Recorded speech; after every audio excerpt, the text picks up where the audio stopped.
What's going on mga kalagan? So karon panibagong araw, panibagong gala na naman ang inyong matutunghayan karong adlaw. So karong adlaw guys, mo adto day mi og 3 Falls. So ang 3 Falls guys, dili ra ni siya located sa Sitio Liing, Akmunan, Tupi, South Cotabato. So atong duawon ang 3 Falls diring dapita kay last 2002 pa ang akong last nga pagsaka diri sa falls, no. So atong tan-awon og naa yung improvement ang 3 Falls karong 2024. So nilaag mi kay gihagad ko sa akong mga classmate, no, kay gusto nila maadtuan ang 3 Falls. So mao ni ang court diri sa Sitio Datalta. So nindot na ilang court diri. So nindot ang ilang basketballan. Ang kulang na lang jud ani mga kalaagan, no, semento. So mga kalaagan diri binangagi sa Sitio Datalta kay medyo duol-duol jud ang dalan diri paadto og 3 Falls, no. So pwede ra bud mo moagi sa Sitio Liing panaog sa 3 Falls. Pero mas gipili na mo diri sa Sitio Datalta kay medyo duol-duol lagi diri agihan paadtog 3 Falls. Unya mga kalaagan, pag-abot namon sa unahan nga saag di ay mino kay naa mo ginakabutang signboard dito pero wala mi kasabot kung unsa to. So among gibalik to og didto mi nanubay sus mao itong dalana paadto og 3 Falls. Og dili mo mga saag diri kalaagan kay naa ni say mga palatandaan, no. Sundan lang ninyo tong mga pink nga ribbon nga nakahigot sa daplin-daplin. So mao nay GPS diri paadtog falls. So dili yun mga saag kay hantod yun sa pagsaka ninyo sa Sitio Liing naa jud mga pink nga ribbon nga nakahigot sa daplin. So dili yun mga saag. Okay mga kalaganan, nandito na tayo sa exciting part, no. So medyo pahirap yung daan dito kasi masyadong masukal na yung daan, parang wala na yatang dumadaang tao dito. Syempre maraming ilog tayong tatawirin para tayo makarating sa 3 Falls. Pero kailangan din natin ng tiyaga. Syempre kailangan natin ng tiyaga para marating natin kung gaano nga ba kaganda ang 3 Falls ngayong 2024. Kasi nga last na punta ko dito is 2002 pa. So high school pa ako noon nung pumunta kami dito. At mao na jud ni butang eh. So mao na jud guys, narating na namin ang first falls. So tinawag pa lang 3 Falls to guys kasi tatlong falls to na magkasunod. Syempre una nating mararating itong first falls. Kaya dito muna kami tumambay para mag picture, no, kasi dahil mamaya pupunta na rin kami sa taas.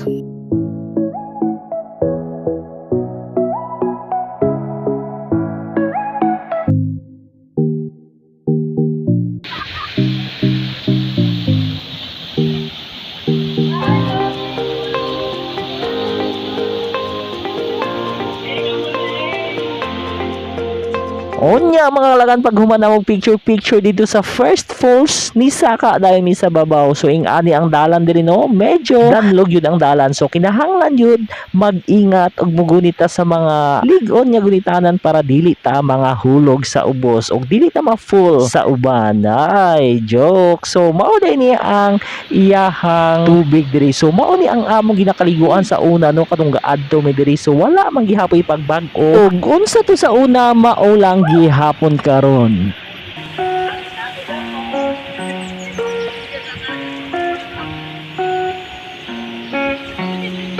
Unya tira daya picture na pud sila dito asa may bato. Perte nilang pusing. So mao ni ang ikaduhang falls, no. So naa pa dito sa babaw ang ikatulong falls. So mao toy among adtuan.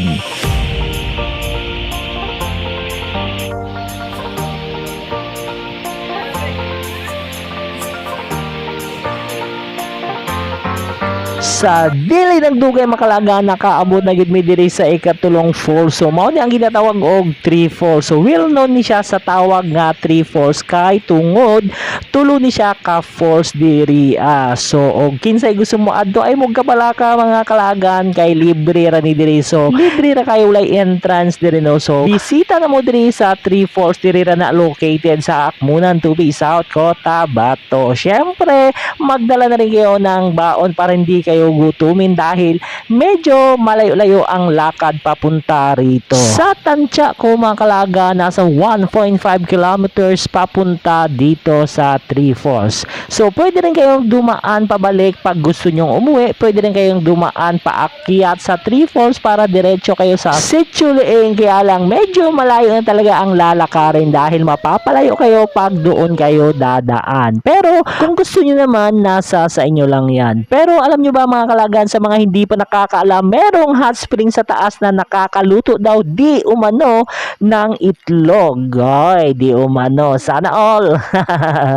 At eto na nga ang kalagayan namin mga kalagan, no? Medyo may kahirapan ang daan papunta doon dahil napakadulas na mga bato. Buti na nga lang at hindi kami inulan ngayong hapon na to. Ang pinakalitra namong laag ni Dirinda Pita kay wala may mahimo sa among mga lifes, no? Joke lang bitaw ay. So nilaag na gid diri kay gusto namo adtuan ning 3 Falls. Okay, kani ako mga kauban wala pa man ni kaadto diri mo nang hagad sila nga mang laag daw mi diring dapitan. Unya mga lagan pag abot namo diring dapitan nakalitan man mi kay murag na nga saag nga pud mi kay nga wala naman ang tanda nga pink nga ribbon kay wa mi kabalo pag abot diri dai sa babaw gihagbasan naman da ini diri no kay ingon sa tag-iya nga ilaha daw ning tamnan og kalabasa. Oy, kinakaistorya man ang tag-iya pag abot namo sa babaw, no? So shout out dai sa among nakaistorya diri, no? Unya giunhan ta na kan, no? Kay basig mingon na pud ka nakaistorya di mo tag-iya. So nakaistorya na pag abot namo sa babaw, no? Shout out sa iya ha. Unya pag abot namo di sa babaw mao din pinakanindot nga bilong ay makit-an diri ano. So nindot kayo musaka unta mi diyang dapita pero hapon naman kay murag alas 4 na so nagdali-dali na mig uli. So mao dai ni naabot na mi diri sa court diri sa Sitio Leeng. So mao ni ang ilang basketball court nga ako makauban gigutom na murag nangita og durian mao to nangayo sila sa mga balay-balay kay magpalit daw kuno sila og durian. Hanggang sa muli mga kalagan. Ingat.